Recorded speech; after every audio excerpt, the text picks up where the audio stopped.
Thank you very much, Mr. Bounds. We are talking about programs that are working in South Carolina and all of the ideas and suggestions that we've heard from our speakers today.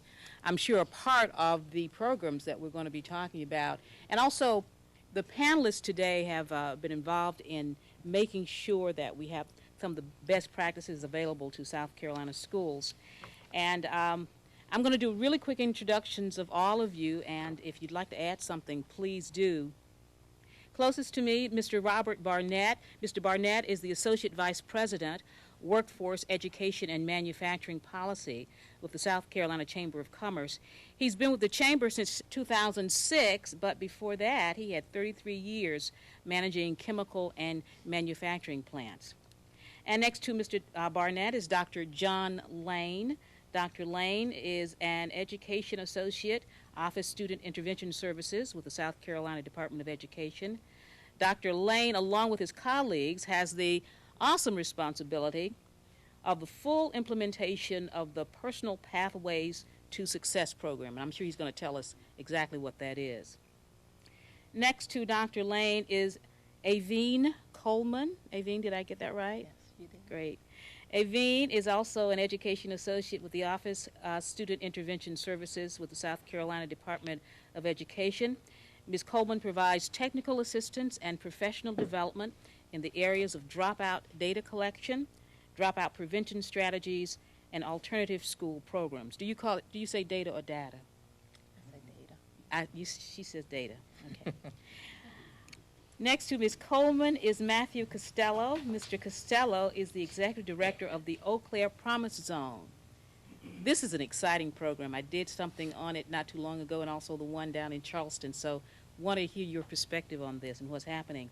He started in May of this year at the Eau Claire Promise Zone and has 25 years of experience as an entrepreneur and project manager in the nonprofit sector.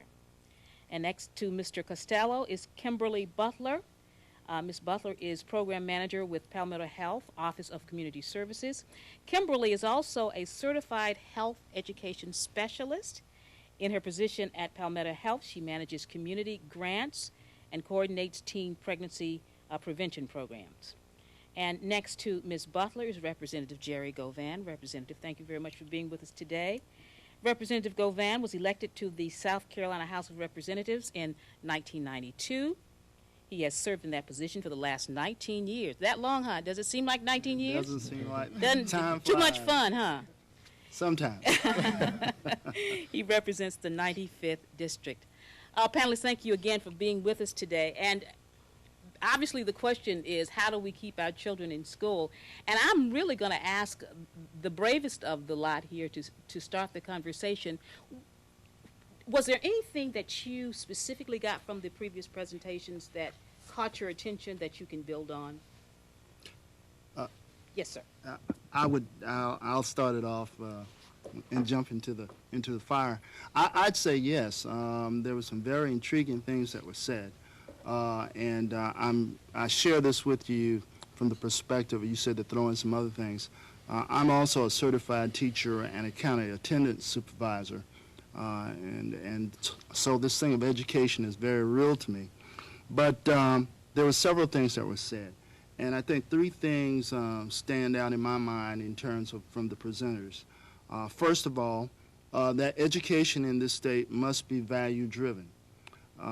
We have got to look at it not only from the standpoint of us providing an education for kids, but accepting the fact that students are actually our customers, and they need to be treated with that kind of respect. The parents are our customers. So when we put that kind of value on students and parents and their parents, then we're more driven to be more customer friendly, and I think that's important. The other thing, and I think Dr. Drew pointed this out very well, we need to make better decisions based on research as opposed to feelings. You know, we're dealing in a very competitive environment in terms of taxpayer dollars, and as a result of that, with educational funding being more and more difficult to come by, whether it's on the federal or the state level based on policies that have been implemented or passed, then of course we want to get the biggest bang for our buck in terms of being sure that we make decisions for children that are research-based. In other words, best practices that work. And I'm real happy to see here. I see out in the audience one of those premier programs, the Call Me Mr. program, which puts males in the classroom, African-American males, which there's a shortage of. They do a great job. The reviews are very high in terms of the quality of product that's produced. And finally, I think it's important that we put our money where our mouth is. I got to say this. The Chamber of Commerce a few years ago, and I know it's bad to single people out, but Ron and those did a great job partnering with the General Assembly. We funded the EEDA, which I think is one of the smarter things that we've done in the state of South Carolina, because it gets to the heart of the problem in terms of it moving to the level whereas we look beyond, again, our feelings, we look at best practices, we look at what works, and we duplicate and try to put those things in places because there's no such thing as one size fits all. So I'll talk some more later on, but that should stir the juices a little bit with this panel. Mr. Barnett, I'll bet you want to respond to that. I think I got, I didn't get slammed because that was actually a great comment, and thank you for that. And we are very supportive of the EEDA and what has happened. You know, from a business standpoint, if you think about it, the education establishment is the supplier of our workers. And you heard my little bit of my background. I made chemicals throughout the Southeast. And if I had a supplier that was providing me a raw material that didn't work, I didn't necessarily throw them out the door. I sent my engineers in there to help them. We used process improvement, Six Sigma things, and tried to help them get successful. Why is it any different with education? This is what I preach to our business people. You need to get involved. The EEDA, when we put it together, had as a component of business involvement in education. And I'm proud to say that I was at the Education Economic Advisory Council today in the meeting this morning, and Jim Reynolds, who was there, said he has never seen business involvement higher in our schools. And I haven't either. I have seen the business community step up. And part of that is the ability to do that through the regional educational centers, which were created across the state with the Education Economic Development Act. And it's a forum where business and education people can sit down together and talk about common goals, talk about what's important in that local community and how they can partner together to make it better. The business community has stepped up not only in those places. The business community has helped fund 32 or 33 virtual job shadows now, where you can go on the Personal Pathways website and you can learn about being a chemical operator. You can do that whether you're down in Georgetown or you're in Rock Hill. You can find out what it takes to be a welder, what it takes to be a teacher, what it takes to be an engineer. These are virtual job shadows. And they're not just open it up and read it. Because of the data collection that happens with EEDA, the students actually get a check mark for completing an extended learning opportunity because they actually have a little test at the end of it. It's not just visual. These are pretty exciting things. You think about extended learning opportunities where people can, where students can come into businesses and test drive a career. Think about that, test drive a career. That's pretty cool. When I was growing up, I didn't get to test drive a career. You know, I became an engineer because I thought that was cool, right? Ended up being a great career, but I didn't test drive it before I got there. You can do that today. And businesses are stepping up to the plate to allow students to come in and see what it is to do that. So I'm excited. Dr. Zais talked about Reading Initiative. We have several major businesses and some of our smaller ones. Michelin, for an example, has been involved in a reading program where they send their employees out into the schools. They've adopted lots of Title I schools and go in there and help students read. We have one here in Midlands, the Midlands Reading Consortium out of the United Way of Midlands.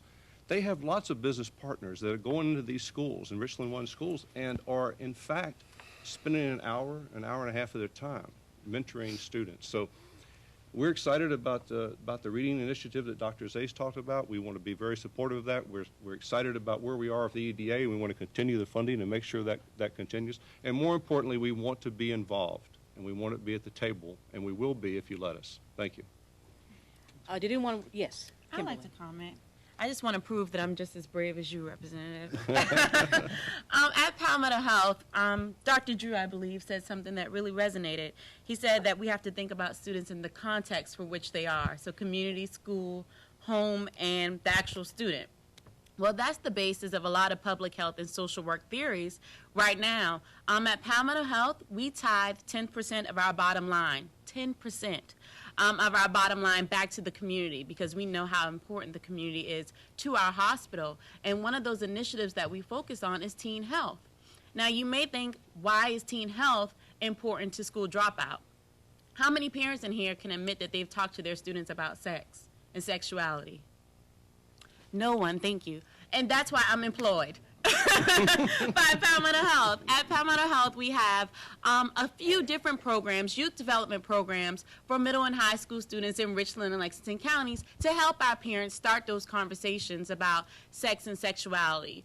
We understand that sex is not just about intercourse. It's about relationships. It's about connections. It's about social connections and how to teach our students how to have those relationships and how to practice those behaviors safely and appropriately so that they can have successful lives. We know that teen moms, teen parents, they're less likely to graduate from high school and even less likely to go on to college.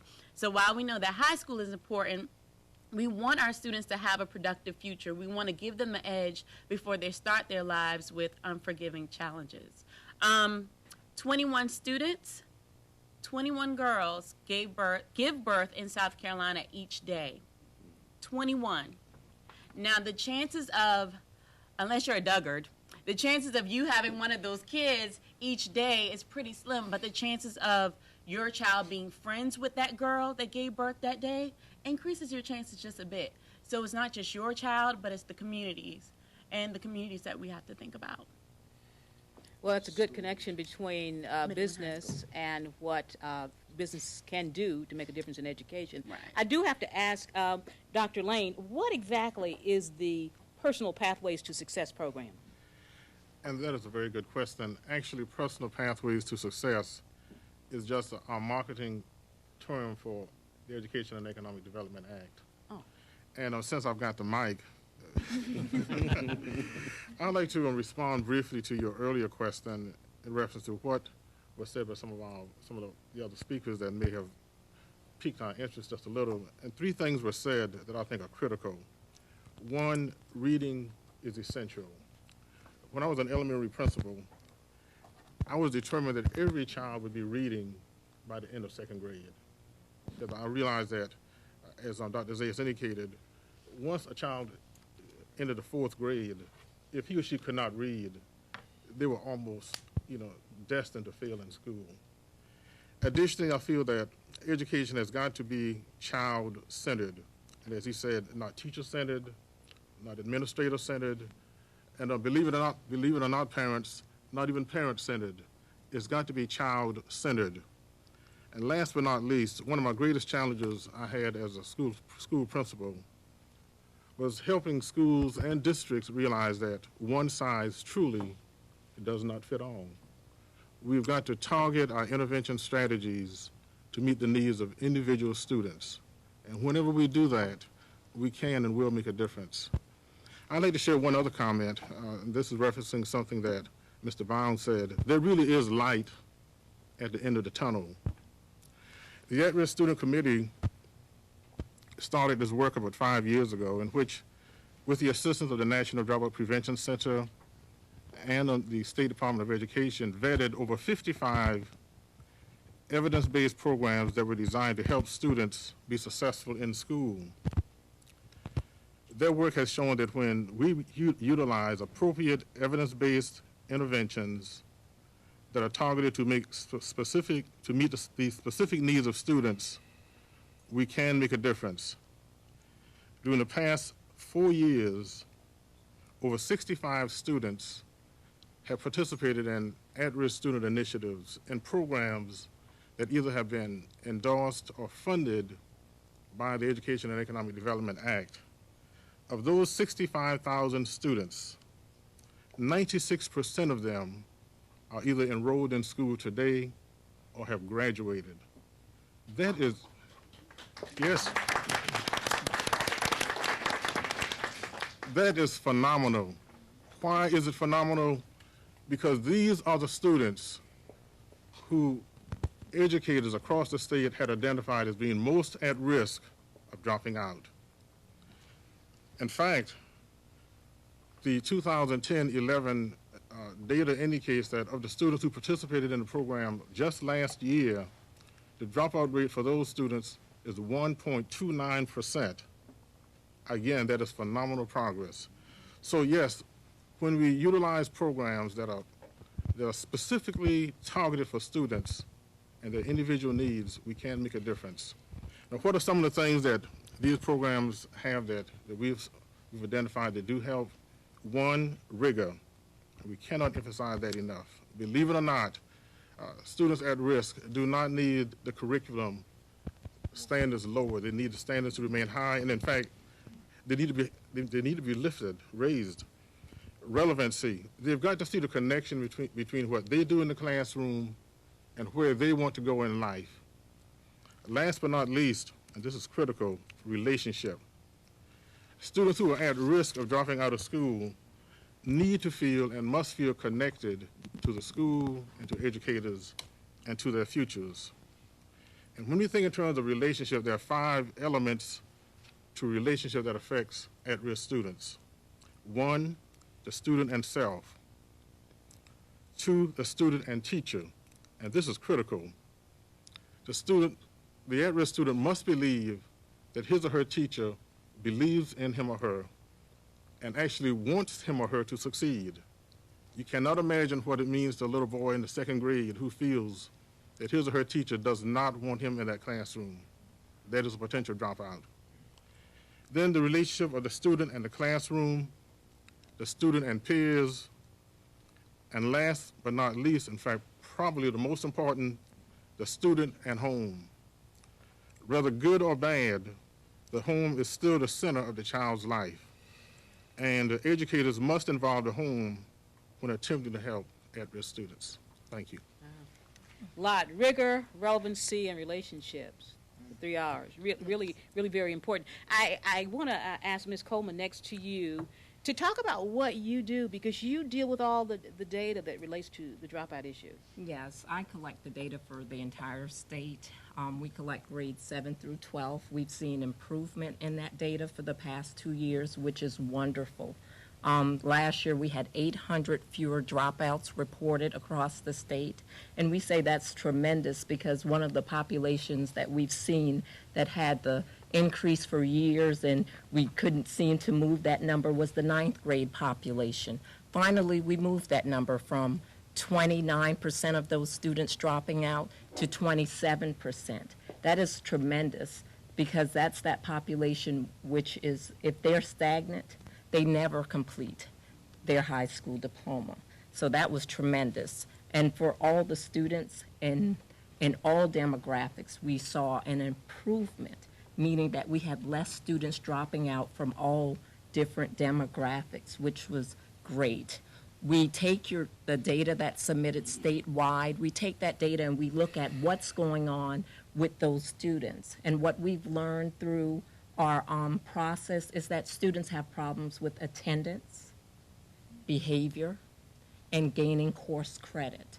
That's what we've learned based on the data. So we just don't take that data and sit it on the shelf. We look at those students to see what kind of issues that they're having throughout school.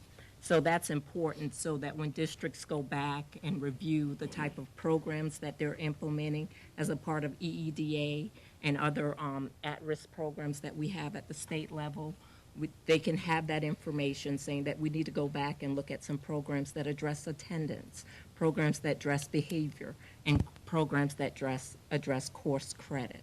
So I believe that with those programs and looking at those areas, you can identify the appropriate programs the appropriate students and catch them early before they become dropouts.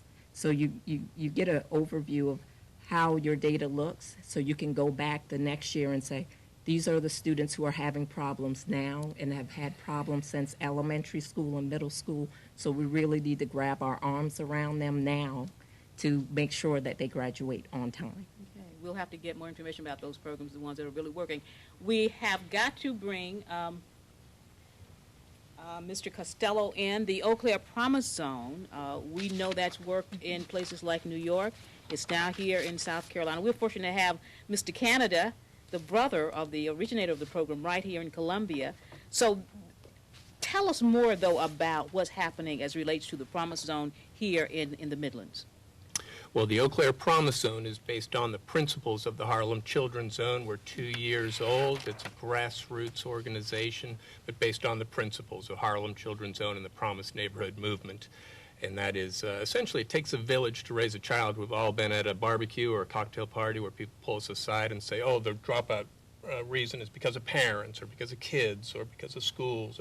It's everything. It's all so complex that we're saying it's aligning businesses, faith, parents, schools, children, everybody, and flooding the zone, flooding the community with existing services and supports to create a pipeline of success for children 0 to 22. Our focus will be on 0 to 2 to start. Some of the points that the superintendent made resonated with me, the reading on grade level and the preparing for economic independence. But Dr. Drew really might as well have been talking about the Harlem Children's Zone and the Eau Claire Promise Zone, where he spoke about the focus on poverty and letting the data guide us, that we believe that there's a clear correlation between quality of life, quality of community, quality of grades. It's all connected. The safer, the better community, the better the grades of all. So it's not just education reform, dropout prevention, but it's a much broader, as Dr. Drew said, broader vision, wider outlook. It's a community change initiative. And our focus is on the early start and using existing resources, fully supportive of all public education resources in Eau Claire. That data-driven information is really critical. I have to ask you, Mr. Barnett, are there businesses out there, you mentioned Michelin, are there businesses out there that are exemplary in how they're working with schools? There are actually lots of them. I'll be remiss if I tried to name them. But all of our businesses have a need to have great workers. And all the businesses that I am aware of would actively participate if they get asked. The question is how they get asked and what they get asked for. Businesses don't necessarily have an open checkbook, but there are lots of things they can do. Extended learning opportunities, I mentioned early. Teachers in the workplace, teachers can come into the workplace. The Michelin program I talked about. There are opportunities for mentors and tutors, relationships to go into schools. If you go to the Chamber's website, www.scchamber.net, you can actually click on a best practice for business involvement in education. And listed on that website, you'll find some of the businesses that are currently doing that. Again, I don't want to single out one. I'm sure I'll miss somebody and I'll be in trouble. But there are a lot of opportunities that are out there. And again, the best place to connect to that is your Regional Educational Center coordinator. There's one of them in every WIA district in the state. They're on the SC Pathways website. And just ask. Businesses stand ready to help. We want to take this opportunity, because I can keep asking questions all afternoon, but I want to take this opportunity to involve the audience, both in studio and online with us, to ask questions of our panelists. We have a great group of people here who can answer some of your questions, so please do take advantage of that. If we have anything available online that you'd like for me to ask the panel, please do get that information to me. Anyone out here, do any of you have any direct questions for the panelists at this point in time? Yes, ma'am.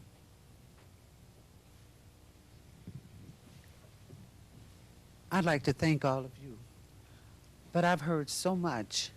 But customer service, and I am Beatrice Koski, and I'm in Columbia, South Carolina.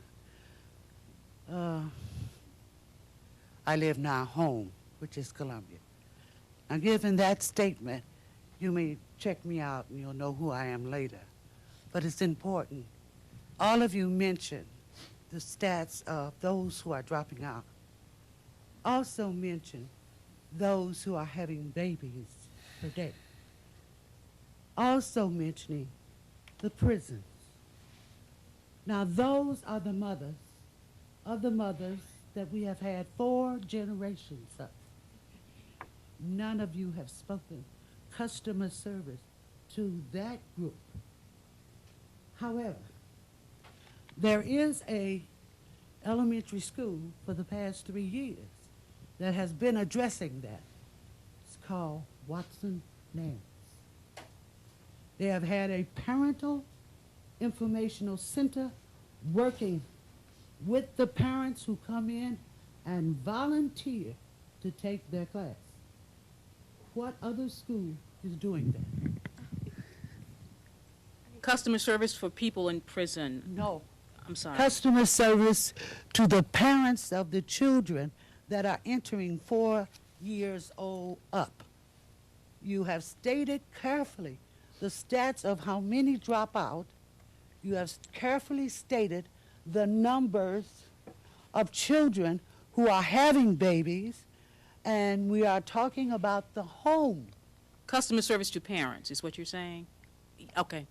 Well, Identifying to that parent what their responsibility is to education, since they have dropped out and they are the ones that is responsible for the education of those children.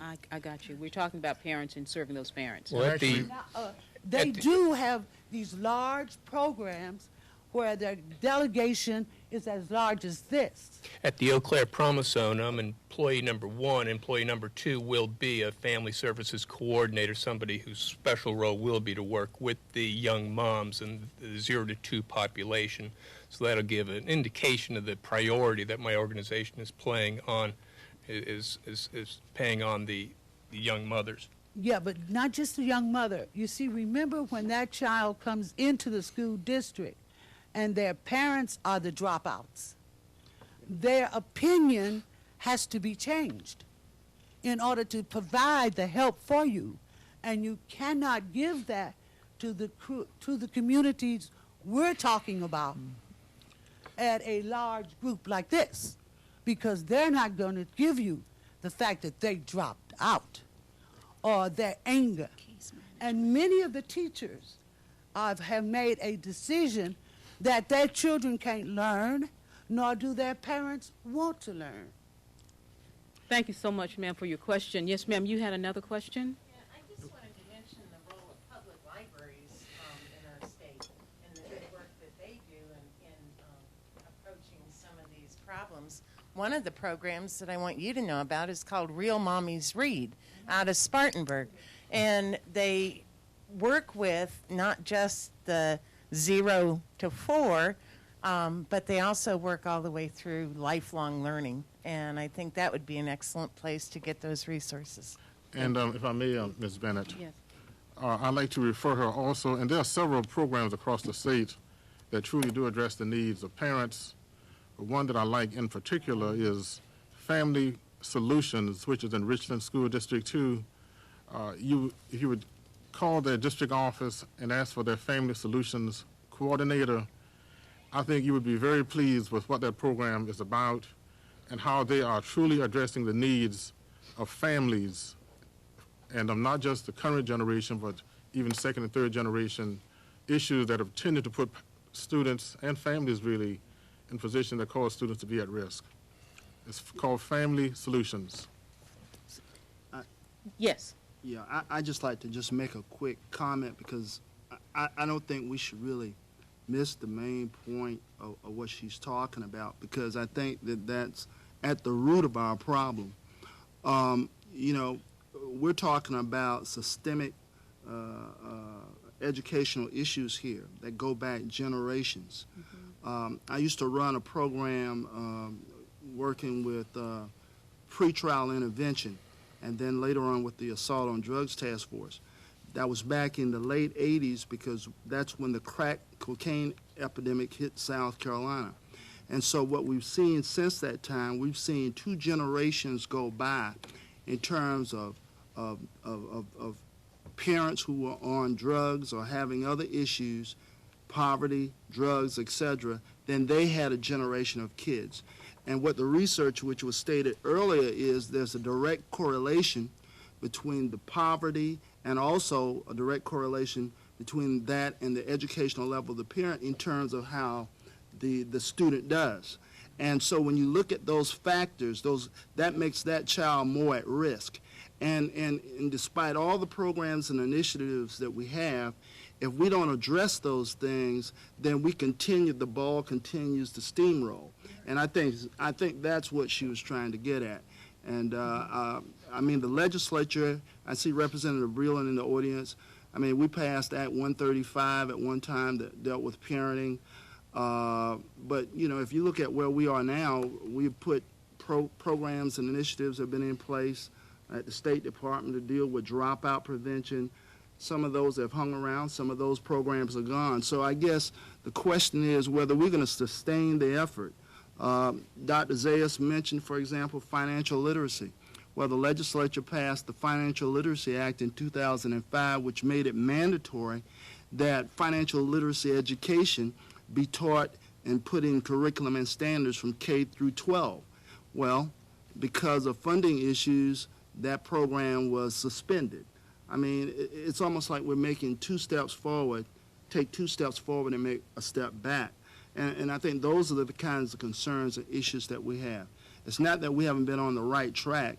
It's just sustaining those things that have been positive and continue doing them and coming up with more innovative ways to address those things that we're not doing well. At Palmetto Health, I can say that we do offer quarterly lunch and learn sessions for our parents in the community, but the thing with that is getting parents to actually come.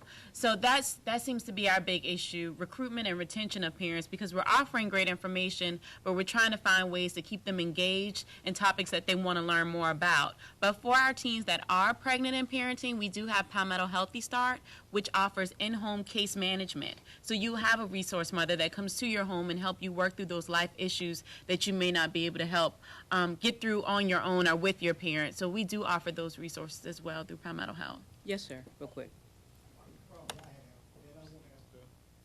As the panel here is that the stats I see when you're dealing with, you know, talking about the crack cocaine in the situation there. Okay, when you look at the prison incarceration of black males, 18 to 25 is where lots of these guys are going in. And what I don't understand is that when you look at why they're going in, it's, you know, selling drugs. So what need to be done to stop these people from selling illegal drugs, which are destroying our kids and our community, and get them and start selling clothes, start selling cars, you know, and more entrepreneurship. I mean, I've been talking to certain people. I said, now, if you that smart that you can do all that, run from the police, and hide, got your network, you're a businessman. What can we do to channel that negative, destructive force and bring them into entrepreneurship? What kind of program the churches that we can do to make those guys entrepreneur and break that dangerous cycle? I don't understand. It's an economical crime. So why can't they be just like the other people? You know, granddaddy had a car lot, then great granddaddy had a car lot. Why can't we start the cycle entrepreneur in the black community and fund, you know, and let them have vision, dreams, so they don't have to get out of that lifestyle unless they brought it with the values I would have brought it with. Thank you, sir. And by the way, I love connection. Thank you. And your question is a very good question. And you're absolutely right. How do we get young people, especially Afro-American males, to begin to reinvest in themselves and in their futures? That's essentially what you're saying, and you're absolutely correct. in just a little while, you will hear from Dr. Curtin, and his program dealing with how he helps Afro-American males begin to reinvest in themselves. And then there's another program here, Black Boys of Distinction. Please listen very carefully to their presentations, because the whole idea is to help them to begin to see themselves and their futures as being connected. Oftentimes, if they become disengaged from the schooling process and from life early on, going back to third and fourth grades, they do not see themselves positively in their futures, and as a result of that, we find them oftentimes getting involved in the vices that lead away from the kind of things that we want them to do. So your point is well taken. Can we get one more question? This lady's been so patient. One more question. Go ahead, please. My name's Joanne Turnquist. I'm with Central Carolina Community Foundation, and I'd like to thank all of you for doing this. We work in the areas of improving literacy and reducing the dropout rate in 11 counties. And the question that I have for the panel and for our host and for Dr. Zais is there are incredible programs that are being discussed across the region, across the state. And if we take a look at the customer service aspect, how do we capture all of them? Is it the American Graduate website? Is it Literacy 2030 website? Is it the Department of Education website? So as we're looking at students as individuals, as we're looking at different issues, as we're looking at connecting the business community, how can we have a repository so that all of these good ideas go beyond today? I think the State Department has got an initiative in terms of which they do the POTS that maybe Dr. Lane, who is headed that program, can elaborate on it. And thank you, Representative Govan. And you're absolutely correct. On our website, and I'll be happy to send you the link later on, we have what is called the At-Risk Student Intervention Implementation Guide. And in this guide, there are over 55 vetted programs, and these programs have been vetted by the At-Risk Student Committee, the State Department of Education, and also the National Dropout Prevention Center, as being programs that are evidence-based and do make a difference in the lives of students who are at risk of dropping out. But even if you go to the website, to the agency's website, and just type in At-Risk Student Guide, it will take you to that document.